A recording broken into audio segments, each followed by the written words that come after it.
pourquoi j'ai décidé, en fait, j'ai plus de fond de teint de ma couleur. Du coup, c'est un fond de teint trop blanc.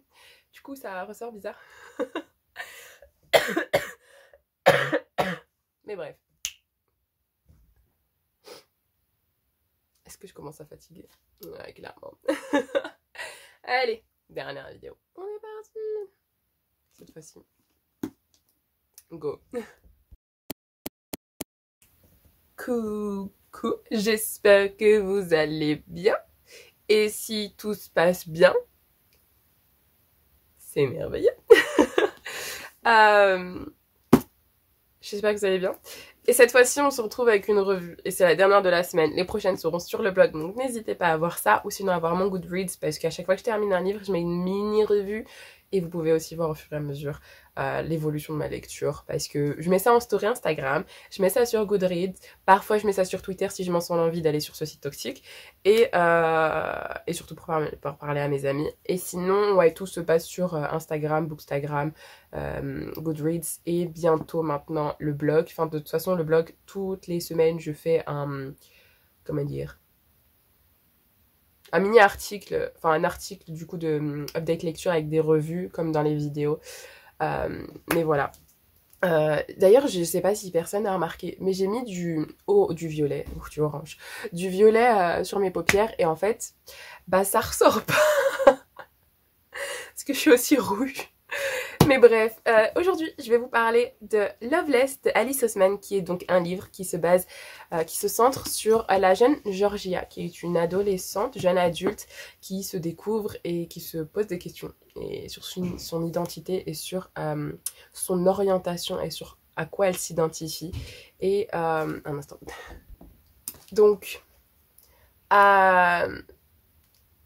voilà, sur sa navigation en fait dans son orientation et sur à quoi elle s'identifie, son identité.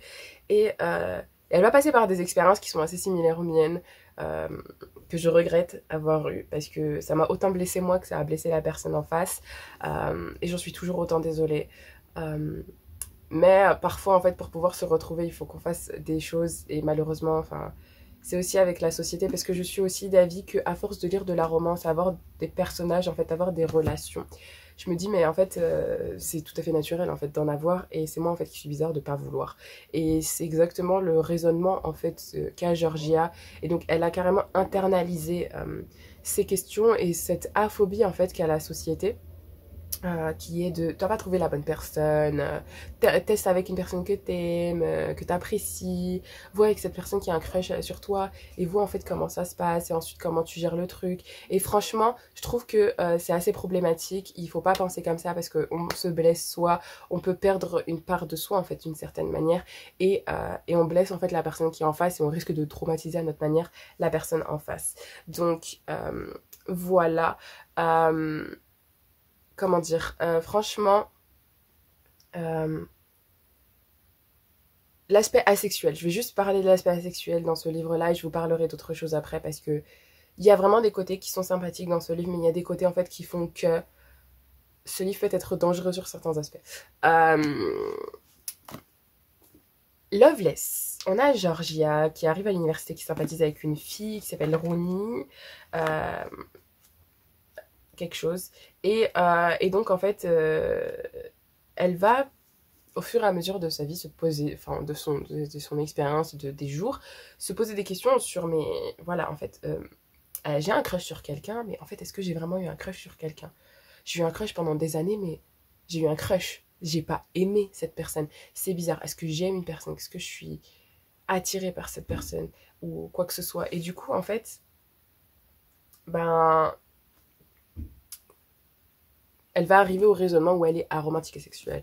Donc elle est complètement les deux. Donc elle veut ni relation physique, ni relation romantique, sentimentale ou quoi que ce soit. Et, euh, et donc elle va quand même se dire mais non, en fait, non, non. Il y aura ce choc du non, je suis pas comme ça, je peux pas être comme ça, c'est pas normal. Il y a un truc, il y a un problème. Et, euh, et du coup, elle va faire des tests. Par exemple, il y a aussi un test, elle va le faire, elle va avoir une réponse qui dit, mais en fait, avec tes réponses, on peut pas te dire quelle est ton orientation. Et donc, elle va se dire, ouais, non, c'est juste le test, en fait, qui a un problème. Moi, je suis comme ça et comme ça. Et, euh, et du coup, ouais, voilà. Et Elle va aussi essayer de sortir avec quelqu'un pour essayer de comprendre si vraiment elle aura des sentiments, si physiquement ça passe. Mais bien évidemment, elle est romantique et sexuelle, ça va pas se passer. Et ça va autant la blesser qu'elle, ça va blesser la personne. Elle va passer pour une manipulatrice. Et c'était pas son but en fait. Vraiment, son but c'était comprendre en fait qu'il y a de mal chez soi ou se donner un espoir et se dire je vais être avec quelqu'un même, donc je vais aimer cette personne. L'amour va venir à un moment, l'amour va être là. Et s'il n'est pas là, c'est que j'ai pas fait assez, c'est que non, c'est pas suffisant, non, c'est pas mon orientation le problème. C'est qu'il y a quelque chose, il y a des facteurs qui passent pas, qui font que. Et donc franchement, ça m'a fait de la peine de relire ça parce que ça m'a vraiment rappelé des expériences personnelles et c'était un peu parfois j'avais un peu l'impression de me relire en fait dans ce livre-là et de me retrouver sur les aspects asexuels et aromantiques et de me dire bah voilà en fait t'es pas la seule à passer par là. Néanmoins ça ne veut pas autant dire que toutes les personnes aromantiques et asexuelles passent par ces expériences aromantiques ou asexuelles ou les deux. Ça ne veut pas dire que ces personnes-là passent par ces expériences-là. Après je sais que certaines personnes que je connais personnellement qui s'identifient comme ça sont passées aussi par là. Mais ça ne veut pas dire que toute la communauté est comme ça. C'est un own voice et chacun son expérience. Et je pense que Alice Oseman est passée par là et qu'elle a aussi beaucoup déversé de sa personnalité dedans parce qu'elle s'identifie comme telle aussi. Et voilà. Et franchement, vraiment, je me suis retrouvée autant dans crusher sur quelqu'un. J'ai crushé sur quelqu'un pendant 10 ans. Je me suis dit, ouais, non mais... Je me disais même, ouais, alors son nom de famille, ça passe comme ça avec mon nom. Ouais, ça va, ça le fait de ouf. Et... Non, je garde mon nom de famille. Et au final, en fait, pour me dire 10 ans plus tard, quand même, que je l'ai jamais aimé. J'ai jamais vraiment aimé cette personne. En fait, j'ai juste apprécié sa compagnie. J'ai apprécié le fait qu'en fait, cette personne aime les mêmes choses que moi. Et donc, en fait, à chaque fois que je voyais une personne qui était moi au masculin, je me disais, ah ouais, c'est bon, j'ai trouvé la bonne personne. Et non, en fait, c'est juste cette aphobie de la société qui dit, mais non, finir seul, c'est mauvais. Enfin, on a quand même la Sainte Catherine en France, si à 25 ans, t'es pas marié, tu dois porter un chapeau pour te faire savoir par le village. Hein. Donc voilà, il y a aussi, bah, du coup, moi, mes autres cultures qui font que, ouais, tu dois avoir à certain âge être avec quelqu'un, sinon t'es une vieille fille. Enfin, de toute façon, toutes les cultures ont cette notion de vieille fille. Et si t'as pas d'enfant à cet âge-là, c'est que t'as un peu raté ta vie ou tu vois, en fait, le monde est tellement hyper sexualisé que tu te dis, bah c'est chelou. Pourquoi moi je veux pas? Et c'est normal. Il y a autant des demi que des fouillis, de tout de asexuel. Donc, on est là. Et on est là. Et franchement, ça m'a fait plaisir de lire ces expériences-là. J'en ai même postité certaines qui sont similaires à mes expériences. Que ce soit se poser des questions sur... alors, je crache sur des célébrités filles ou des célébrités garçons. C'est-à-dire que je suis homo-romantique, hétéro-romantique, bi-romantique. Et ensuite, je me dis, mais ah là, ouais, mais si je m'y visualise comme ça avec quelqu'un, non, ça passe pas. Mais du coup, ça veut dire que je suis aromantique et asexuelle. Je trouve juste... En fait, j'ai des crushs esthétiques aussi. C'est-à-dire que je trouve des personnes belles. C'est tout. Belle et dire que je crush. Mais mon crush n'est pas le même que celui des gens. Alors que les gens s'imaginent en couple et tout, et moi je m'imagine juste ah ouais, sa tête elle est trop belle. Du coup, ça fait bizarre en fait de voir ces expériences personnelles complètement écrites noir sur blanc et voilà, et ça m'a fait plaisir de voir ça et ça m'a vraiment fait chaud au cœur en fait de me dire que oui, on a maintenant un personnage d'une autrice assez connue, assez réputée qui voilà en fait parle de ça et qui de par son expérience personnelle en fait nourrit une histoire. Et franchement, j'ai vraiment apprécié ça. Par exemple, il y a aussi cette culture de la fanfiction. Donc, elle aime les fanfictions, elle lit beaucoup de fanfiction. Il y a aussi du smut, il y a du lemon dedans. Mais c'est pas comme si, voilà, quoi. Elle c'est un petit trip, elle signe un truc comme ça.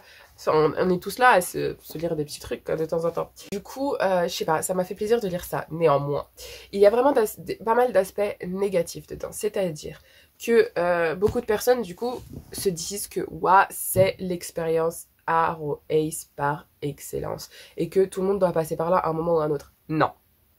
Non, pas forcément. Il y a un article du coup que Fandom m'a envoyé qui est vraiment une revue qui est vraiment super. Je vais vous faire un résumé à ma manière. Mais moi je suis Aro Ace. Du coup, l'aspect Aro Ace, j'ai adoré. Surtout que mes expériences sont similaires, les expériences de Georgia sont similaires aux miennes. Cela ne veut pas pour autant dire que si vous êtes Aro Ace ou que vous êtes seulement Aro, que vous êtes A ou seulement Ace, que vous devez passer par là. Non, chacun ses expériences, chacun sa vie pour déduire en fait de nous ce qu'on veut. Cela étant dit, il y a des aspects problématiques dedans et qui ont été pointés par des personnes pan ou bi ou personnes sexuelles. Le truc, c'est qu'en fait, et franchement, après que Fedwa me l'ait dit, je m'en suis rendu compte et ça m'a vachement choquée et j'hésite en fait à réduire du coup ma note sur ce livre-là. Mais Alice Oseman, qui est une personne Aro Ace, a mis un personnage pan et un personnage bi, je crois. Ou lesbienne, je sais plus. En toute honnêteté, je ne sais plus. Et en fait, elle a fait que les deux sont, le pan et le Aro Ace sont des opposés. Surtout que la fille pan, elle genre très sexuelle, hyper sexuelle. Donc elle les a opposés. Et elle a fait que c'était des meilleures amies qui sont super opposées. C'est aussi le cas dans Upside Down, mais c'est pas mauvais. Dans celui-ci, cela dit, il semblerait que ce soit assez malsain. Du coup, que Ronnie ne soit pas non plus une bonne image en fait des personnes pan. Et que vraiment en fait la représentation est blessante. Et qu'elle n'est vraiment pas gentille. Et c'est pas la première. Et Fedwa n'est pas la première personne pan à s'être plaint de ça. Donc franchement, c'est important de pointer ça et de dire que voilà, il y a certaines représentations et c'est pour ça qu'en fait des fois on fait attention à si c'est du on voice ou pas. Parfois c'est pas du on voice et les représentations sont bien, mais il faut faire attention quand même et c'est pour ça que parfois on favorise le on voice parce que la représentation peut parfois être vraiment foirée et ratée et donner une très très mauvaise image d'une certaine communauté et comme on n'est pas touché par cette communauté, on voit pas le problème et donc ça ne nous touche pas. Donc franchement faites attention à ça si vous êtes pan et s'il vous plaît si vous l'avez lu, n'hésitez pas à me dire ce que vous en avez pensé. Parce que moi, franchement, j'ai trouvé l'aspect Aro Ace super touchant et l'expérience super proche de la mienne. Et c'est vraiment décevant et vraiment triste en fait de voir que d'autres personnes de la communauté LGBTQIA+ sont pas moquées, mais sont mal représentées ou complètement genre...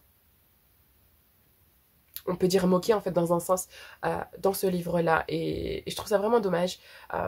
Cela étant dit, je trouve vraiment que l'aspect Aro Ace est pas mal et que ça vaut le coup d'être lu, mais si vous gardez, s'il vous plaît, gardez à l'esprit que la représentation pan est mauvaise. Donc voilà.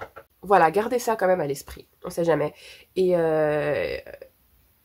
franchement, vraiment, j'ai beaucoup aimé ce livre et puis après quand on m'a dit ça m'a vachement gâché le truc et j'ai un peu le seum. Mais voilà, j'espère vraiment que vous aurez découvert un livre qui vous intéresse. Et franchement, n'hésitez pas si vous n'êtes pas en quoi que ce soit à me dire ce que vous en pensez et si par exemple, votre représentation de vous, votre orientation de ce que vous êtes, je sais qu'en fait, les représentations sont vastes et qu'il peut autant avoir des personnes pensent super sexuelles ou pas du tout. Mais cela étant dit vraiment que beaucoup de personnes pensent, se plaignent en fait de ce livre-là. Et qu'il y a vraiment des avis qui sont divergents et mixés en fait. Vraiment, il y a des avis mixtes dans ces livres, sur ce livre-là, autant des vraiment positifs que des vraiment négatifs. Vraiment, on va aux antipodes sur ce livre-là. Mais voilà, enfin, j'espère que vous avez découvert ce livre-là. N'hésitez pas, si vous l'avez lu, à me dire si vous l'avez lu, du coup, et si vous trouvez que la représentation Ace et Pan sont bien. Ou pas du tout, et ce que vous en avez pensé. Franchement, n'hésitez pas.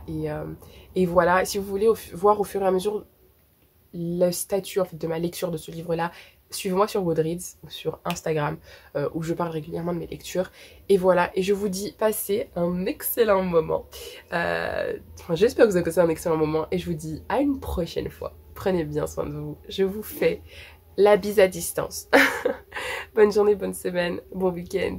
Bon appétit, bonne nuit, bon matin, bon soir, bon pain, bon... Bref. Ciao.